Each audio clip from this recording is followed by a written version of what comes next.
Hello student, this is fifth part of the lesson Delhi Sultans. Let's see. I have left it the lesson in last part at this stanza. Now we are proceeding from this paragraph. As Delhi Sultan brought the hinterland of the cities. अभी आपको मैंने garrison town और hinterland बताया था, तो आप लोगों को क्या बताया था? हिंटरलैंड क्या होती है? वो जगह होती है जहाँ से गुड्स और सर्विसेज सप्लाई होती है, उसको उन्होंने अब कंट्रोल करना शुरू कर दिया।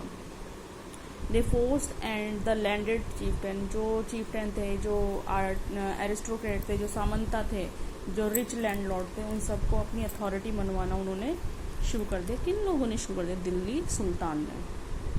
Under Alauddin Khilji the state brought the asset and collection of land revenue under its own control.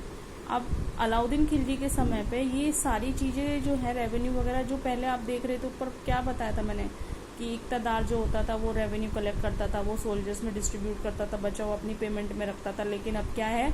अब सारा का सारा अलाउद्दीन खिलजी ने अपने अंडर कर लिया है। The right of the local chieftain to levy taxes were cancelled and they were also force to pay tax. अब तक वो टैक्स लेके अपनी तनख्वाह लेते थे, अब उनसे भी टैक्स लिया जा रहा है।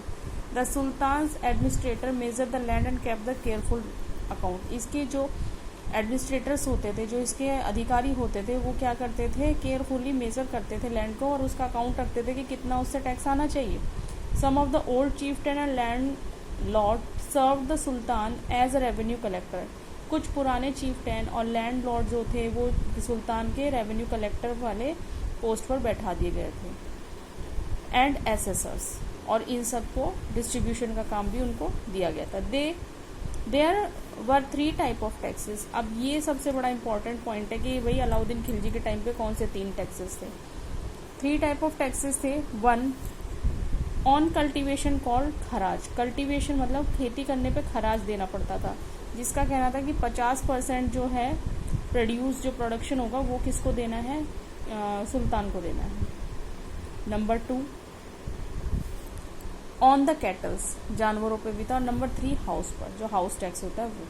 तो 3 टैक्सेस हैं। तीनों टैक्सेस आपको हमेशा जिंदगी भर याद होनी चाहिए। अलाउद्दीन खिलजी के टाइम पे 3 टाइप के टैक्सेस थे। पहला टैक्स था कल्टीवेशन के प्रोडक्शन का 50% सुल्तान के पास जाएगा। नंबर 2 कैटल्स का भी टैक्स होता है। नंबर 3 हाउस टैक्स होता है। It is important to remember that large part of the subcontinent remained outside the control of Delhi sultan. ये जानना और याद रखने लायक बात ये भी है कि काफ़ी हिस्सा जो भारत का था, सबकॉन्टिनेंट मतलब कि नीचे का हिस्सा था, वो किंग के सुल्तान के कब्जे में नहीं था। It was difficult to control distant provinces like Bengal from Delhi. ये काफ़ी मुश्किल होता था कि बंगाल जैसे दूर दराज वाले एरिया को दिल्ली से कंट्रोल करना।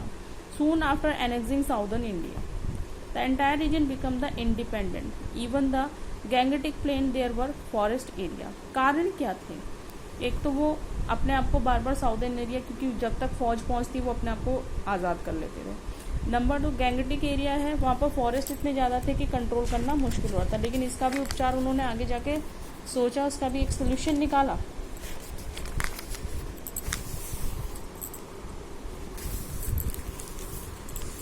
The Sultan force could not be penetrate. Local chieftains established their rule in these regions. Sometime rulers like Alauddin Khilji and the Muhammad Tughlaq could not force their control in these areas, but only for a short duration. कुछ समय के लिए था अलाउद्दीन खिलजी और मोहम्मद तुगलक जैसे जो सुल्तान थे, उन्होंने इस एरिया को जीता, लेकिन ज़्यादा समय तक इसको नहीं कंट्रोल कर पाते थे। The Mongols under Genghis Khan invaded Transoxiana in northeast Iran in 1219, the Delhi Sultanate forced their onslaught soon after. Mongol attack on the Delhi Sultan increased during the reign of Alauddin Khilji. Mongol जो थे उसके चंगेज़ खान हमेशा यहाँ पर लूटपाट के इरादे से क्या करता था?